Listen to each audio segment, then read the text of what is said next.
கிருபையில நல்ல ஆண்டவரே, இறப்புள்ள எங்கள் பரலோகத்தாரே, கனிவாக நன்றி சொல்கிறோம். இன்றைக்கும் உங்களுடைய நாமத்தை நான் போற்றி துதிக்கும்படியாகவும் ஆண்டவரே, இதோ கர்த்தர் நீர் செய்த நன்மைகளை எண்ணி பார்த்து ஆண்டவரே நாங்கள் இன்னும் அதிகமாக உங்களிடத்தில் நெருங்கி சேர்த்து பேசுகிறோம். குறிப்பாக ஆண்டவரே, இன்றைக்கும் எங்களுடைய ஐபிசி குடும்பத்தில் இந்திய திருச்சபையில் நடத்த இருக்கிற இந்த குடும்பங்களுக்காக நாங்கள் ஜெபிக்கிறோம். கர்த்தாவினுடைய விசேஷமான கிருபைகளையும் ஆண்டவருடைய மேலான பிரசன்னமும் எங்கள் ஒவ்வொரு சபை மக்களோட ஐபிசி குடும்பத்தோடு இருந்து ஆண்டவர் அவர்களுடைய வேத வசனத்தினோட வல்லமையை குறிப்பாக விசுவாசத்தை குறித்து நாங்கள் ஆழமாக அறிந்து கொள்ளும்படி கர்த்தர் உதவி செய்கிறேன். ஆண்டவரே, நாங்கள் எப்படிப்பட்ட விசுவாசத்தை பெற்றிருக்கிறோம் என்பதை இந்த குடும்பம் மூலமாக அறிந்து கொள்ள உதவி செய்யும்.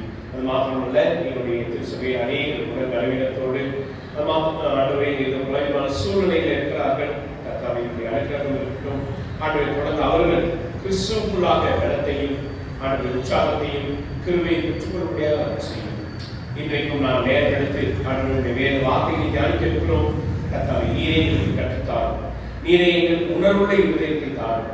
ஆண்டவரை நாங்களுடைய வேதத்தில் உள்ள ஆழமான காரியங்களை புரிந்து கொள்ள எங்களுடைய இருதயம் வேத வசனத்தினால் உணர்வடைய தூண்டப்பட நீரை கிரியை செய்ய வேண்டுமா எங்களை அர்ப்பணிக்கிறோம். இயேசு கிறிஸ்துவின் ஜெபிக்கிறோம். எங்கள் ஜெபம் நல்ல பிதாவே, ஆமென்.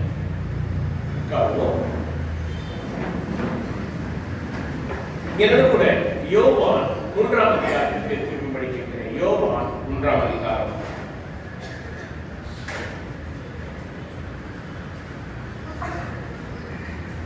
யோவான் 3ஆம் அதிகாரம். இன்றைக்கு நாம் நேரம் எடுத்து நமக்கு எல்லோருக்குமே ரொம்ப தெரிந்ததும் அது மாத்திரமல்ல, நாம் முதல் முறையாக ஆண்டவராகிய இயேசுவானவரை குறித்து கேள்விப்படும் பொழுது இந்த ஒரு வசனத்தை நாம கட்டாயமா நிச்சயமா கேட்டுப்போம். யோவான் 3ஆம் அதிகாரம் 14வது வசனம். தேவன் தம்முடைய ஒரே பேரான குமாரனை விசுவாசிக்கிறவன் எவனோ அவன் அவன் கெட்டு போகாமல் நித்திய ஜீவனை அடைபடிக்கு அவரை தந்தருளி இவ்வளவாய் உலகத்தில் அன்பு கூர்ந்தார். இன்றைக்கு நாம இந்த வசனத்தை மையமாக கொண்டுதான் கர்த்தருடைய வார்த்தையை தியானிக்க போகிறோம். இன்றைக்கு நாம படிக்க போகிற தலைப்பு இந்த வசனத்திலிருந்து எடுக்கப்பட்டிருக்கிறது. என்ன அப்படின்னு பாத்தீங்கன்னா, நித்திய ஜீவன். நம்ம போன வாரம் யோவான் 1ஆம் அதிகாரத்திலிருந்து 4வது வசனத்தை நம்ம படித்தோம். அவருக்குள் ஜீவன் இருந்தது.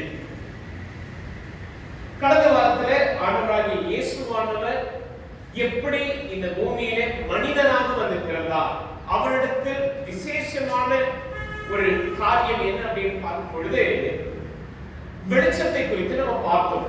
ஜீவன், வெளிச்சம், இது ரெண்டு குறித்து நம்ம தியானித்தோம்.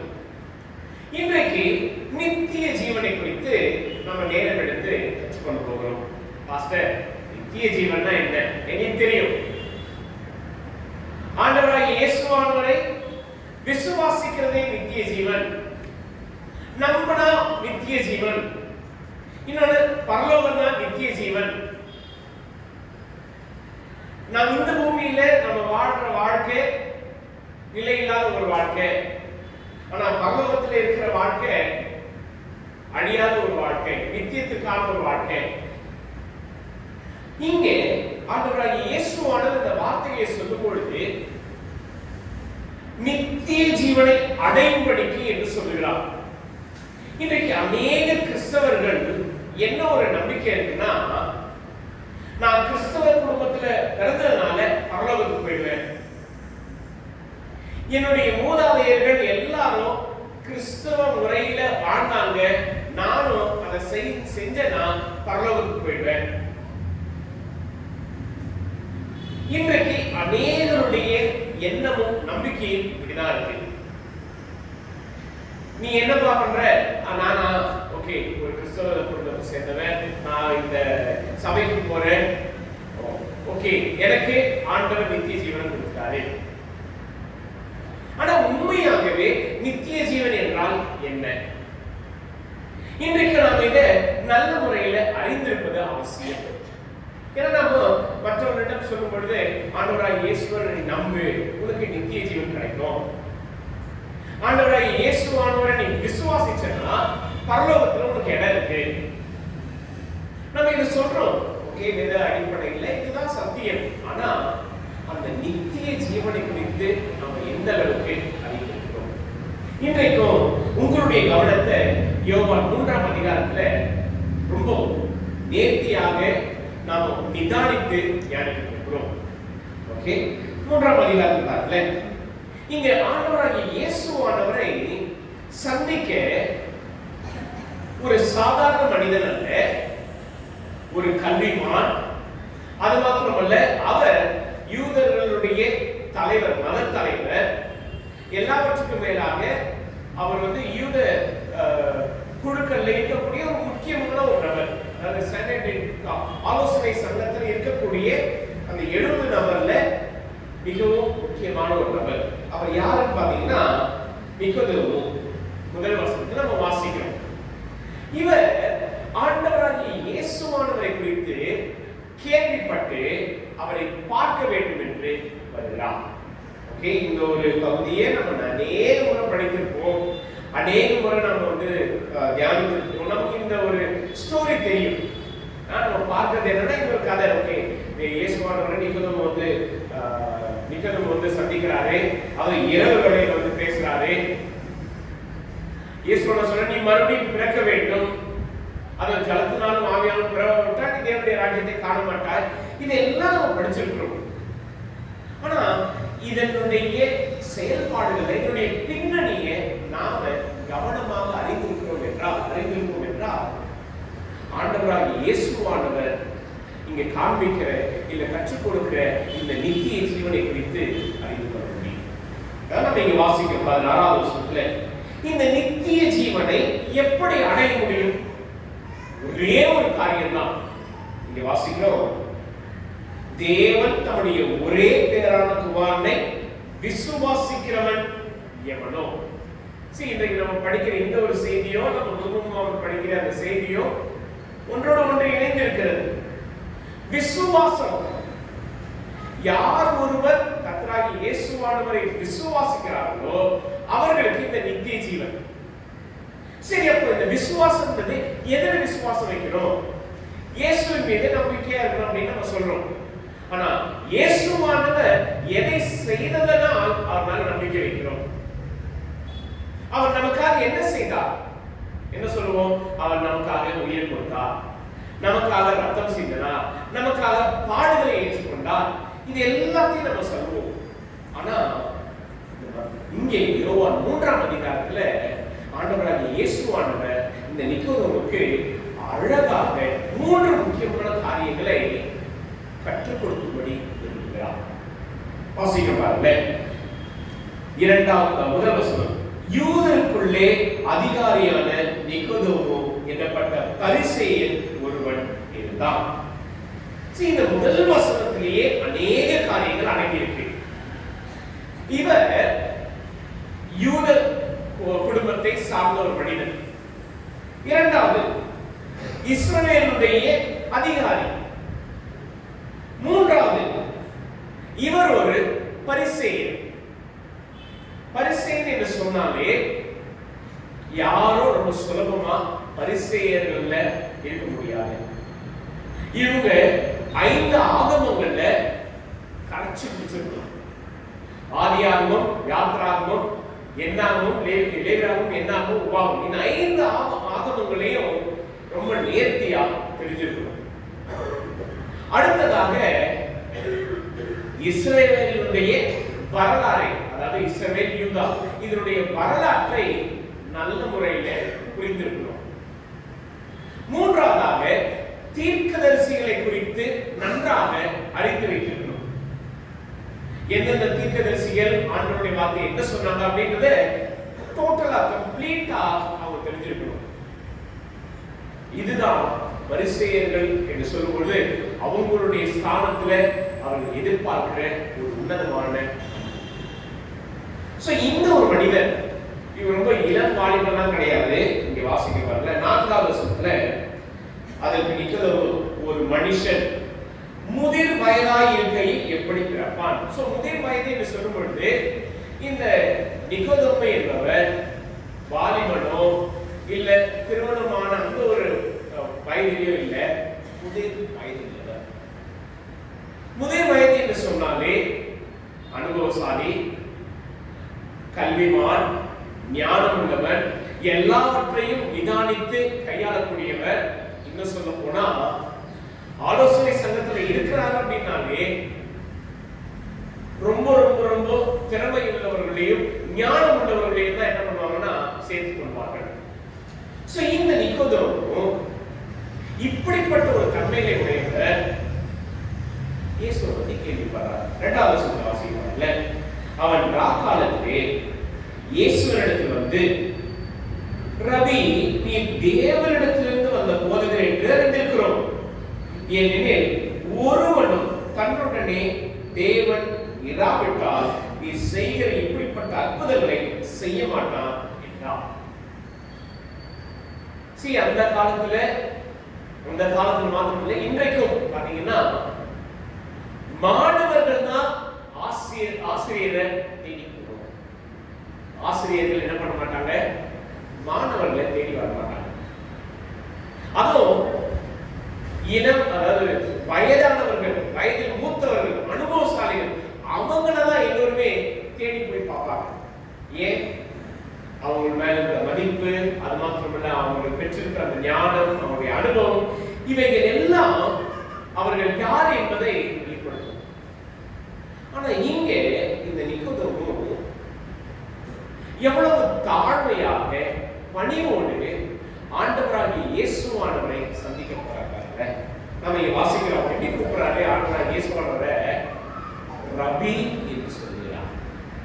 ரபி என்றாலே போதகரே என்று அர்த்தம். போதகர் என்று அர்த்தம். ஒரு வயது முதிர்ந்தவர், கல்விமான், ஞானம் உள்ளவர், அப்படிப்பட்ட ஒரு நபர் ஆண்டவராகிய இயேசுவானவரிடத்தில் விசேஷமான ஒரு காரியத்தை அறிந்ததனால அவர் என்ன சொல்றாருன்னா ரபி என்று சொல்றார். அதாவது போதகரே என்று சொல்லி அழைக்கிறார். அடுத்ததாக வாசிக்கிறோம், பாருங்களேன். 2வது, நீ தேவனிடத்திலிருந்து வந்த போதகர். அதாவது நீங்க கற்றுக் கொடுக்கிற சத்தியம், நீங்க கற்றுக் கொடுக்கிற அந்த போதனை யார்கிட்ட இருந்து வருது? தேவனிடத்திலிருந்து வருகிறது. அது மனிதர்கள் பேசுகிற வார்த்தை அல்ல, அது மனிதர்கள் பகிர்ந்து கொள்ளக்கூடிய காரியங்கள் அல்ல. இந்த நிக்கோதேமு ஆண்டவராகிய இயேசுவானவர் பேசுகிறதை கேட்டு கண்டு கொண்டது என்ன அப்படின்னா, நீங்க சொல்றது ஒவ்வொருத்தரும் தேவனிடத்திலிருந்து வந்திருக்கிறது. ஓகே, அதே சொல்றாரு என்று அறிந்திருக்கிறோம். அடுத்தது 3வது காரியம் பாருங்க, ஏனெனில் ஒருவனும் தன்னுடனே தேவன் இராவிட்டால் நீ செய்கிற இப்படிப்பட்ட அற்புதங்களை செய்ய மாட்டான். சோ ஆண்டவராகிய இயேசுவானவர் போதகர் மாத்திரமல்ல, படித்துக் கொடுக்கிறவர் மாத்திரமல்ல, 3வதாக அற்புதங்களை செய்கிறது. இந்த 3 காரியங்களை பார்க்கும் பொழுது இந்த நிக்கோதேமு இவர் something special. இவரிடத்தில் ஏதோ மிக முக்கியமான பிரத்யேகமான ஒரு காரியம் இருக்கிறது. ஏன்னா மற்றவர்கள் வந்து பேசும்பொழுது இல்ல பகிர்ந்து கொள்ளும் பொழுது எளிமையான சாதாரண வார்த்தைகள், ஆனா இவருடைய வார்த்தையில வல்லமை இருக்கு. இவருடைய பேசுகிற ஒவ்வொரு காரியங்களையும் உண்மை இருக்கிறது. இவருடைய செயல்பாடுகள்ல அற்புதம் நடக்கிறது. இங்க இந்த தலைவர், இந்த பரிசேயர் ஆண்டவராகிய இயேசுவானவரிடத்தில் வந்து இந்த காரியங்களை பேசுகிறார். பாருங்களேன், இவர் ஏன் ஆண்டவராகிய இயேசுவானவரை தேடி வந்தார்? இவரை பற்றி கேள்விப்பட்டிருக்கிறார். அவர் யார், அவர் என்ன போதிக்கிறார், என்ன செய்கிறார், எந்தெந்த பட்டணங்கள எல்லாமே நன்றாக அறிந்திருக்கிறார். இப்போ அவரை தேடி பார்க்க போயிருக்கிறார்னா அவரை பற்றி இன்னும் ஆழமாக அறிந்து கொள்ளும்படி அவர் என்ன பண்றாருன்னா நேரம் எடுத்து, அதுவும் இரவு வேளையில அவர் போய் இயேசுவை சந்திக்கிறார். ஏன் இரவு வேளையில? ஓகே, அந்த காலத்துல குறிப்பா இஸ்ரவேலுடைய அதிகாரிகள், என்ன சொல்ல போனா மத தலைவர்கள் இரவு வேளையில தான் அமர்ந்து ஆண்டவருடைய வார்த்தைகளையும் ஆண்டவருடைய காரியங்களையும் ஒருவரோடு ஒருவர் விவாதிப்பார்கள், கலந்துரையாடுவார்கள். சோ இங்க இந்த நிக்கோதேமு அதற்காக நேரம் எடுத்து இயேசுவானவரை சந்திக்க வந்தார். இரண்டாவது காரியம், எந்த பரிசேயனும் மற்றவர்களை தேடி போக மாட்டான். அவங்க கட்டளையிடுவாங்க, அந்த நபரை வந்து பார்க்க சொல்லு, அந்த நபரை வந்து என்னோட வந்து பேச சொல்லு, நான் அவங்களோட இந்த காரியங்களை விவாதிக்கணும், வர சொல்லு. எல்லா பரிசேயர்களும் தங்களுடைய அதிகாரத்தை பயன்படுத்துவார்கள். ஆனா இங்க இந்த நிக்கோதேமு தன்னுடைய அதிகாரத்தை பயன்படுத்தல, தாழ்மையா, எளிமையா, உண்மையா ஆண்டவராகிய இயேசுவானவரிடத்தில் கற்றுக்கொள்ள அவர் வந்தார். இங்கே இயேசுவானவர் அவருக்கு சொன்ன வார்த்தை என்ன? இங்கே நாம் வாசிக்கிறோம். 3வது வசனம். இயேசு அவனுக்கு பதிலுத்தரமாக, ஒருவன் மறுபடியும் பிறவாவிட்டால் தேவனுடைய ராஜ்யத்தை காண மாட்டான் என்று மெய்யாகவே மெய்யாகவே உனக்கு சொல்லுகிறேன் என்றார். இங்க ஆண்டவராகிய இயேசுவானவர் இந்த பரிசே இந்த நிக்கோதேமுடைய உள்ளத்தில் இருக்கிறதை அறிந்து கொண்டு அவர் பேசினார். அவர்கிட்ட சொன்ன ஒரே ஒரு சத்தியம் இதுதான், மறுபடியும் பிறவாவிட்டார். அதை இன்னும் ரொம்ப ஸ்பெசிபிக்கா நம்ம படிக்கணும்னா 5வது வசனத்தை வாசிக்கிறோம். இயேசு பதிலுத்தரமாக, ஒருவன் ஜலத்தினாலும் ஆவியினாலும் பிறவாவிட்டால் தேவனுடைய ராஜ்யத்தில் பிரவேசிக்க மாட்டான் என்று மெய்யாகவே மெய்யாகவே உனக்கு சொல்லுகிறேன். யூதர்கள் எல்லாரிடமும் இருக்கக்கூடிய ஒரு நம்பிக்கை என்னன்னா, நாம தேவனால் தெரிந்து கொள்ளப்பட்ட ஜனம், ஆண்டவர் நம்மை அதிகமாக நேசிக்கிறார், அதனால நம்ம ஆட்டோமேட்டிக்கா என்ன ஆகும், கர்த்தருடைய ராஜ்யத்துல நம்ம சேர்க்கப்படுவோம். நாம தேவனுடைய ராஜ்யத்துல நாம எந்த ஒரு காரியத்தை செய்யலாம், நம்ம அவருடைய ஜனங்கள், நம்முடைய மக்கள் ஆண்டவர் சொல்லிட்டாரு, அதனால நம்ம நேரடியா இதுல பிரவேசிக்க முடியும். ஆனா இந்த இயேசுவானவர் இந்த மத தலைவரிடம் சொல்லுகிற ஒரு காரியம், ஒருவன் மறுபடியும் பிறவாவிட்டால், அதாவது ஒருவன் உண்மையாகவே தன்னுடைய வாழ்க்கையில், அதாவது உள்ளத்தில், மனதில் புதிதாக பிறக்கவில்லை என்றால், மனமாற்றத்தை காணவில்லை என்றால், மனம் திரும்புதலை காணவில்லை என்றால், அவன் பரலோக ராஜ்யத்துல இணைய முடியாது, பரலோக ராஜ்யத்துல பிரவேசிக்க முடியாது. இங்கே இயேசுவானவர் இந்த நிக்கோதேமுவிடம் சொன்ன முதல் காரியம் இதுதான், மறுபடியும், அதாவது ஒருவன் மறுபடியும் பிறவாவிட்டால். நிக்கோதேமு ரொம்ப தெளிவா கேட்கிறார், என்ன ஆண்டவரே, நான் முதல் வயதா இருக்கேன், நான் எப்படி திரும்ப என்னுடைய தாய் வயிற்றில போய் நம்ம பிறக்க முடியும், இது சாத்தியமா? அநேக வேளைகள்ல நாம ரொம்ப கல்விமானா, ரொம்ப அறிவாளிகளா இருந்தாலும் ஒரு சில ஆவிக்குரிய சத்தியங்களை, என்ன சொல்ல போனா இயேசுவானவர் கற்றுக் கொடுக்கிற இந்த காரியங்களை இவரால புரிந்து கொள்ள முடியல, தடுமாறுகிறார். இது எப்படி நடக்கும், இது சாத்தியமா? இங்க ஆண்டவராகிய இயேசுவானவர் என்ன சொல்லுகிறார்? இங்க நேரம் எடுத்து இந்த மத தலைவரிடம் ஆண்டவராகிய இயேசுவானவர் இன்னும் விளக்கப்படுத்தி சொல்லுகிறார். அததான் மற்ற வசனங்களை படிக்கிறோம். ஆனா குறிப்பாக இங்க இயேசுவானவர் அவரிடம் சொல்லுகிறது என்னன்னா, 16வது வசனத்துல வாசிக்கிறோம்.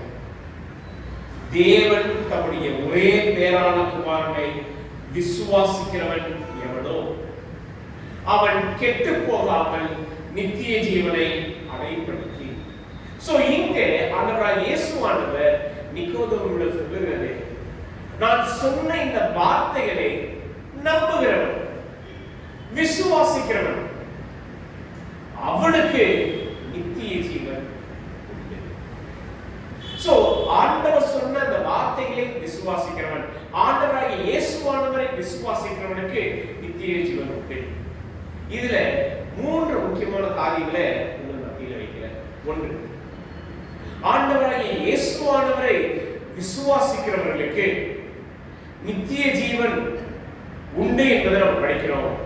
இங்க அவர் அருளுகிற நித்திய ரட்சிப்பு.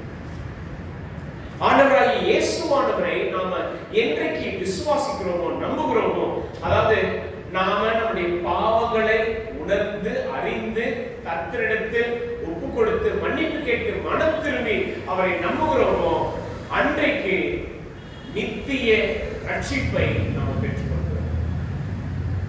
அதெல்லாம் இங்க ஆண்டவராகிய இயேசுவானவர் நிக்கோதேமுக்கு வெளிப்படுத்துகிறார். நீ மனம் திரும்பி உன்னுடைய உள்ளம் மறுபடியும் பிறக்கும் என்றால் இந்த நித்திய ரட்சிப்பை நீ பார்க்க.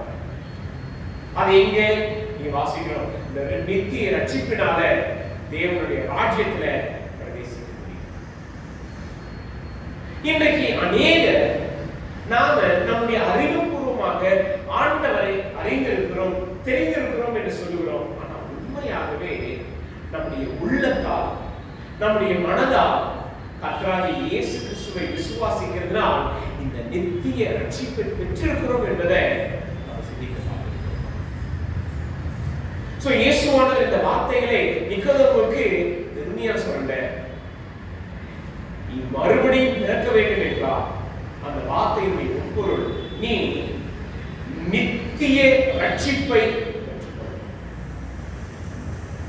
இரண்டாவது காரியமாக இங்க நம்ம பார்க்கிறோம்ல, ஒன்று நித்திய ரட்சிப்பு, இரண்டாவதாக இங்க ஆண்டவராகிய இயேசுவானவர் இந்த நிக்கோதேமோடு பேசும்பொழுது வாசிக்கிறோம் 11வது வசனம், மெய்யாகவே மெய்யாகவே நான் சொல்லுகிறேன், நாங்கள் அறிந்திருக்கிறதை சொல்லி நாங்கள் கண்டதை குறித்து சாட்சி கொடுக்கிறோம், நீங்களோ எங்கள் சாட்சியை ஏற்றுக்கொள்கிறதில்லை. பூமிக்கு அடுத்த காரியங்களை நான் உங்களுக்கு சொல்லியும் நீங்கள் விசுவாசிக்கவில்லையே. பரம காரியங்களை உங்களுக்கு சொல்வேனானால் எப்படி விசுவாசிப்பீர்கள்? பரலோகத்தில் இருக்கிற இறங்கினவரும் பரலோகத்தில் இருக்கிறவருமான மனுஷகுமாரனே அல்லாமல் பரலோகத்துக்கு ஏறினவன் ஒருவரும் இல்லை. இங்கே ஆண்டவராகிய இயேசுவானவர் இன்னும் நேர்வெடுத்து இன்னும் விளக்கப்படுத்தி இந்த நிக்கோதேமுக்கு இந்த வார்த்தைகளை சொல்லுகிறார். பூமி கடந்த காரியங்களையே நான் விளக்கப்படுத்தவே இல்லை, உங்களால் புரிஞ்சுக்க முடியல. இன்னும் பரம காரியங்களை சொல்வதுனா எப்படி நீங்க புரிந்து கொள்வீர்கள், விசுவாசிப்பீர்கள்? இப்ப இதுல ஒரு உதாரணத்தை காண்பிக்கிறார். 14வது வசனம், சர்ப்பமானது மோசையினால் வனாந்தரத்திலே உயர்த்தப்பட்டது போல மனுஷகுமாரனும் தன்னை விசுவாசிக்கிறவன் எவனோ அவன் கெட்டு போகாமல் நித்திய ஜீவனை அடையும்படிக்கு உயர்த்தப்பட வேண்டும். இங்கே ஆண்டவராகிய இயேசுவானவர் நிக்கோதேமுக்கு இந்த ஒரு காரியத்தை விளக்கப்படுத்துகிறார் என்றால், விசுவாசிக்கிறவர்கள் இந்த நித்திய ஜீவனை அடையும்படிக்கு உதவி செய்கிறது என்ன அப்படின்னா நித்திய உறவு. ஆண்டவராகிய இயேசுவானவரை விசுவாசிக்கிற அந்த நாளிலே அன்றோடு நம்முடைய உறவு முடிவடையவில்லை. அந்த உறவு நித்தியமாக நாம் பரலோகம் போய் சேரும் வரை அந்த உறவு நீடித்திருக்கிறது. இங்க வாசிக்கிறோம் 15வது வசனம், தன்னை விசுவாசிக்கிறவன் எவனோ அவன் கெட்டு போகாமல் நித்திய ஜீவனை அடையும்படிக்கு உயர்த்தப்பட வேண்டும். அதாவது ஆண்டவராகிய இயேசுவானவர் மக்களுக்காக, அதாவது அவரை விசுவாசிக்கிறவர்களுக்காக என்ன செய்யணும்? தன்னுடைய ஜீவனை கொடுப்பது, பாடுகளை அனுபவிப்பது, இவைகளை எல்லாம் நித்திய உறவை உண்டாக்குவதற்காக செய்கிறார். இங்கே நிக்கோதேமுவிடம் சொல்லும் பொழுது நித்திய ஜீவனை நீ பார்க்க வேண்டும் என்றால், நீ விசுவாசிக்கிறனா அதுல நித்திய உறவையும் அருளுகிறேன் என்று சொல்கிறார். இன்றைக்கும் நாம எந்த சமயத்திலும் எந்த வேளையிலும் ஆண்டவராகிய இயேசுவானவரை நோக்கி ஜெபிப்பதற்கான அந்த சாக்கியம் கிடைக்கிறது. என்னது அது? நித்திய உறவு, நித்திய ஐக்கியம். ஆண்டவரோடு நாம் நாம எந்த சமயத்திலும் எந்த வேளையிலும் அவரோடு ஐக்கியப்பட முடியும். அவரும் நம்மோடு எந்த சமயத்திலும் எல்லா வேளைகளிலும் அந்த நித்திய உறவின் உன்னதமான பந்தத்தை இந்த விசுவாசத்தினால் உருவாக்கியிருக்கிறார். இதை ஆண்டவராகிய இயேசுவானவர் நிக்கோதேமுவுக்கு வெளிப்படுத்தினார். மூன்றாவதாக இங்கே பார்க்கிறோம் 16வது வசனத்துல கடைசி பகுதி, அவரை தந்தருளி இவ்வளவாய் உலகத்தில் அன்பு கூர்ந்தார். நித்திய அன்பு, எவர்லாஸ்டிங். இந்த அன்பு வெறும் ஒரு குறுகிய வட்டத்தில் கிடையாது. இந்த அன்பு வெறும் ஆண்டவர் விரும்புகிறவன் மாத்திரம் கிடையாது. யாருக்கு? உலகத்தில் அன்பு கூர்ந்தார். உலகத்தில் உள்ள ஒவ்வொரு மக்களையும் அவர் நேசித்தார். பரிசேயர்களை நேசித்தாரா? நேசித்தார். சதுசேயர்களை நேசித்தாரா? நேசித்தார். பாவிகளை நேசித்தாரா? நேசித்தார். ஆண்டவராகிய இயேசுவானுடைய அன்பு எல்லாரையும் சந்தித்தது. எல்லோருக்கும் பொதுவாக ரொம்ப சிறப்பாக இருந்தது. பட்சபாதம் இல்லை. இது என்ன அன்பு? நித்தியமான ஒரு அன்பு. இப்படிப்பட்ட ஒரு அன்பை ஆண்டவராகிய இயேசுவானவர் நிக்கோதேமுடைய இருதயத்துல காணும்படி இந்த வார்த்தையை சொன்னார். ஒருவன் மறுபடியும் பிறவா வேண்டாம். நம்முடைய பாவங்களை நாம் அநேக வேளைகள்ல எண்ணி பார்க்கிறோம், உணர்றோம். ஆனா அதே சமயத்துல இந்த நித்திய ரட்சிப்பையும் நித்திய உறவையும் நித்திய அன்பையும் நினைத்து பார்க்கும் பொழுது நம்முடைய உள்ளம் இன்னும் அதிகமாய் ஆண்டவராகிய இயேசுவானவருக்கு என்று ஜீவிக்கும்படி, பாடும்படி, சாட்சியாக விளங்கும்படி செயல்படுவோம். நீங்க நிக்கோதேமு நேரம் எடுத்து ஆண்டவராகிய இயேசுவானவரை குறித்து அறிந்து கொள்ள வந்தார். ஆண்டவராகிய இயேசுவானவர் அவருடைய உள்ளத்தின் எண்ணங்களை அறிந்து கொண்டு ரட்சிப்புக்கான வார்த்தையிலே இந்த ரட்சிப்பு, அதாவது இந்த நித்திய ஜீவன் என்னவாக இருக்கிறது? நித்திய ரட்சிப்பை கொடுக்கக்கூடியது. இதிலே நித்திய உறவு இருக்கிறது. இதுல நித்திய அன்பு இருக்கிறது. இதுல ஒரு மனிதன் விசுவாசிக்கும் பொழுது அவன் நித்திய ஜீவனை அடைகிறான். இங்கே நிக்கோதேமு அப்படிப்பட்ட உன்னதமான விசுவாசத்தை அந்த இரவிலே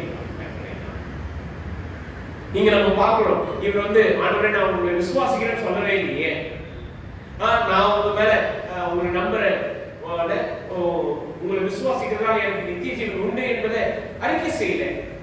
ஆனா நம்ம எங்க படிக்கிறோம்? இங்கே நிக்கோதேமு என்பவர் யோவான் 7ஆம் அதிகாரத்துல ஆண்டவராகிய இயேசுவானவருக்கு என்று அவர் பேசும்படி வருவார்.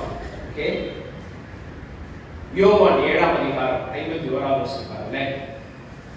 யோவான் 7:51 50வது வசனத்திலிருந்து யோவான் 7ஆம் அதிகாரம் 50வது வசனம். ராத்திரியிலே அவரிடத்தில் வந்தவனும் அவர்களில் ஒருவனுமாகிய நிக்கோதேமு என்பவன் அவர்களை நோக்கி, ஒரு மனுஷன் சொல்வதை கேட்டு அவன் செய்கைகளை அறிவதற்கு முன்னே அவனை ஆக்கினைக்குட்படுத்தலாம் என்று நம்முடைய நியாயப்பிரமாணம் சொல்லுகிறதா என்றார். அதற்கு அவர்கள், நீரும் கலிலேயாவிலிருந்து ஒரு தீர்க்கதரிசியும் எழுப்புகிறதில்லை என்பதை ஆராய்ந்து பாரும் என்றார்கள். என்னன்னா, ஆண்டவராகிய இயேசுவானவரை இந்த பரிசேயர்கள் அதிகாரிகள் தூஷிப்பாங்க. கலிலேயாவிலிருந்து ஒரு நன்மை வருமா, இவர் பேசுறதெல்லாம் ஏற்றுக்கொள்ள முடியுமா?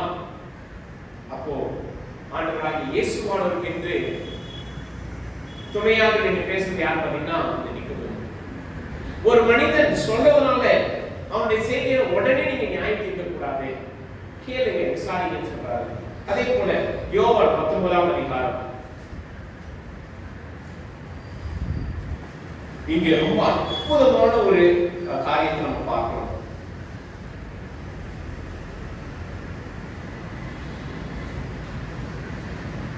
யோவான் 19ஆம் அதிகாரம்.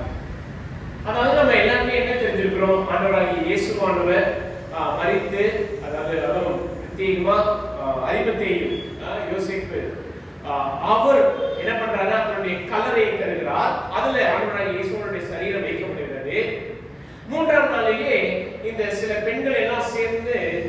பண்றாங்கன்னா தைலங்களை கொண்டு போய் ஆண்டவருடைய இயேசுவோட சரீரத்துல இது அதாவது படைக்கணும் அப்படின்னு போறாங்க. நம்ம நிறைய வேலைகளை இந்த பெண்களை குறித்து தான் நம்ம பார்த்துருக்கிறோம். ஆனா அதுக்கு முன்பதாகவே ஒரு மனிதர் இந்த வேலையை செய்திருக்கிறார். யாரு? 39வது ஆரம்பத்திலே ஒரு ராத்திரியில் இயேசுவினிடத்தில் வந்திருந்த நிக்கோதேமு என்பவன் வெள்ளை கோலமும் கரிய கோலமும் கலந்து ஏறக்குறைய 100 ராத்தல் கொண்டு வந்தான்.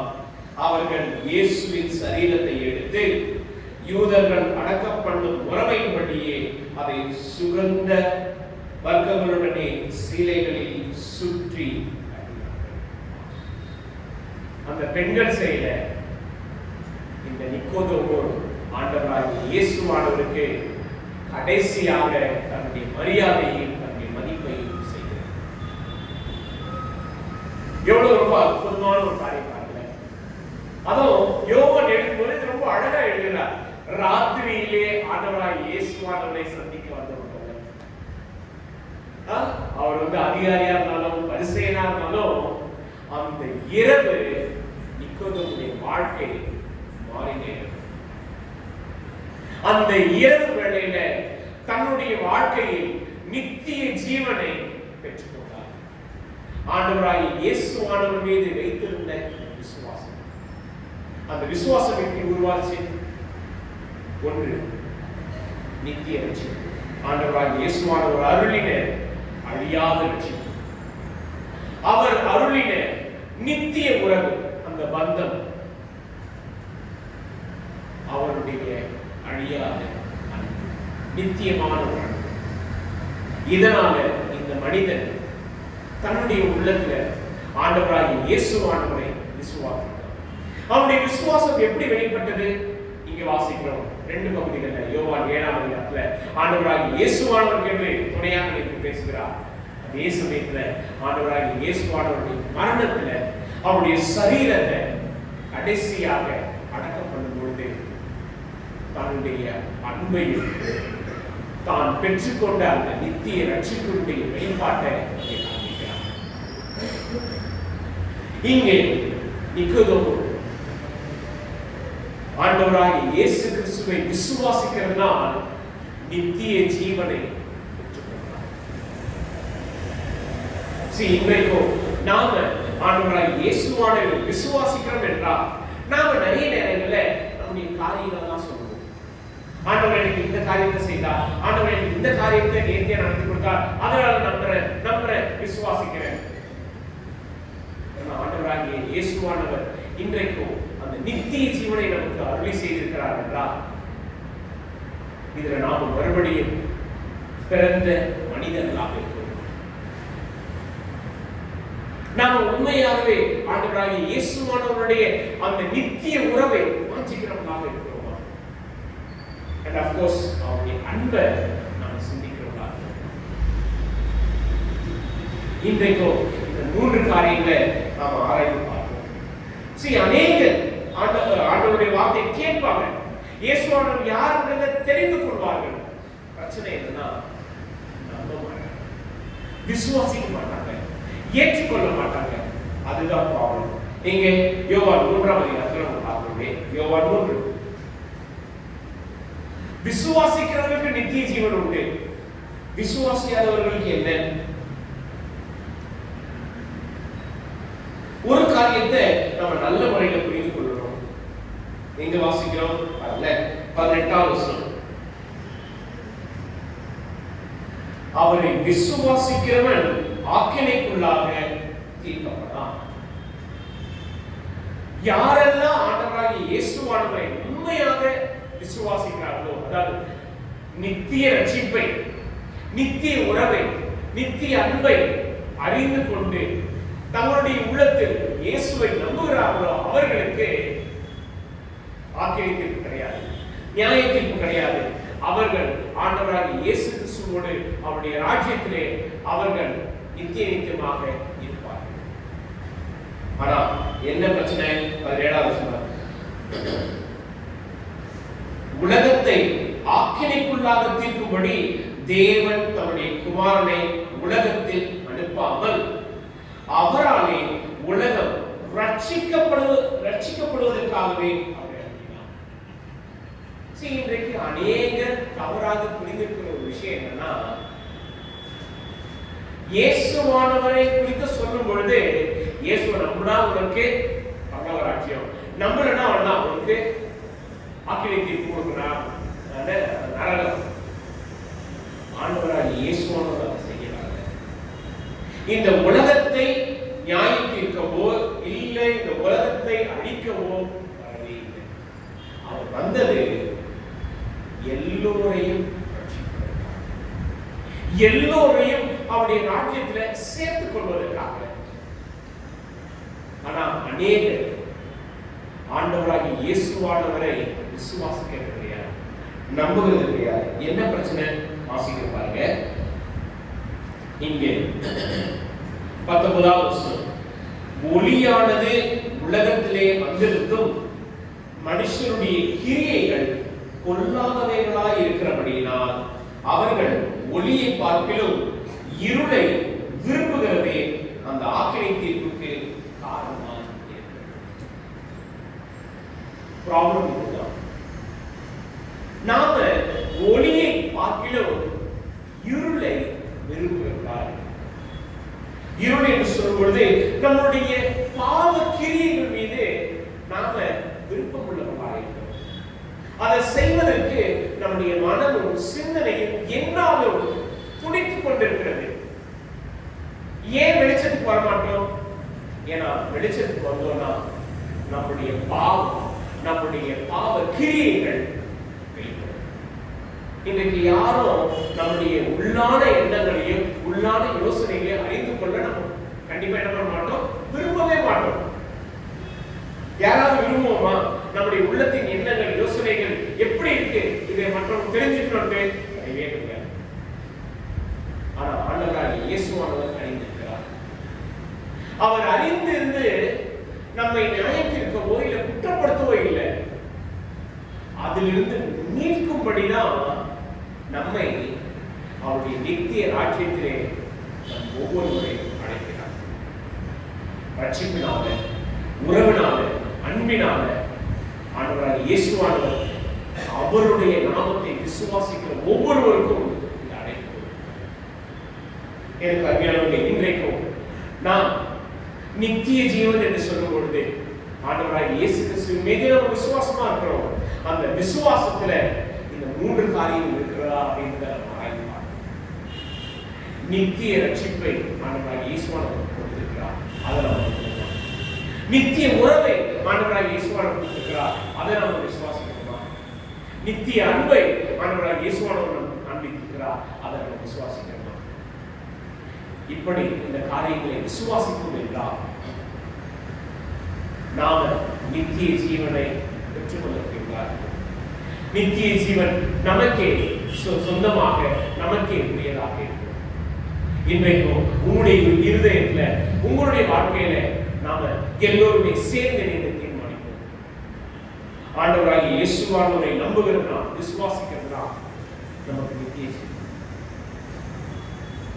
அவருடைய நாமத்தை நாம் ஏற்று அறிந்து கொள்ள மாத்திரமல்ல, ஏற்றுக்கொண்டு நம்புவோம் என்றால் நமக்கு அது நித்திய ஜீவன். இன்றைக்கும் அது நாம் எல்லோருமே சேர்ந்து இணைந்து நம்முடைய இருதயத்துல ஆராய்ந்து பார்க்கணும். அப்படி இல்லைன்னா இந்த ஒரு நாள், இந்த ஒரு வேலை நமக்கு மிகவும் மிகவும் அற்புதமான ஒரு தருணம்.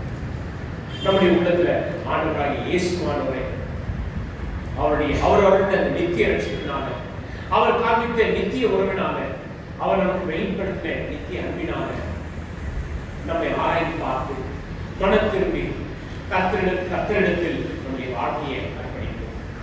இந்த ஆண்டவரை நம்புவது, விசுவாசிக்கிறதே நமக்கு கிடைக்கப்பட்ட பெரிய ஒரு ஆசீர்வாதம், பெரிய ஒரு சாக்கியம்.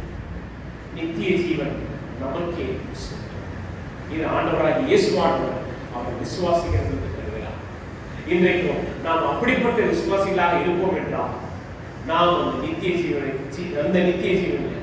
ஆண்டவர் உண்டாக்கின ஏற்படுத்த அந்த நித்திய ராஜ்யத்துல நாம் எல்லோரும் இணைக்கப்பட்டிருக்கிறோம். இதை நம்ம உள்ளத்தில் வைத்து கர்த்தரிடத்தில் ஒப்புக்கொடுப்போம். கண்ண மூடி நாம் ஜெபம் செய்வோம். எங்கள் கிருபையில நல்லாண்டவரே, இறக்குமுறை பரலோகத்தார்களே, உமக்கு அதிகமாக நன்றி சொல்கிறோம். இதோ ஆண்டவராகிய இயேசு கிறிஸ்துவின் மூலமா எங்களுக்கு கிடைக்கப்பெற்ற இந்த நித்திய ரட்சிப்புக்காக, நித்திய உறவுக்காக, நித்திய அன்புக்காக நாம் நன்றி சொல்கிறோம்ப்பா.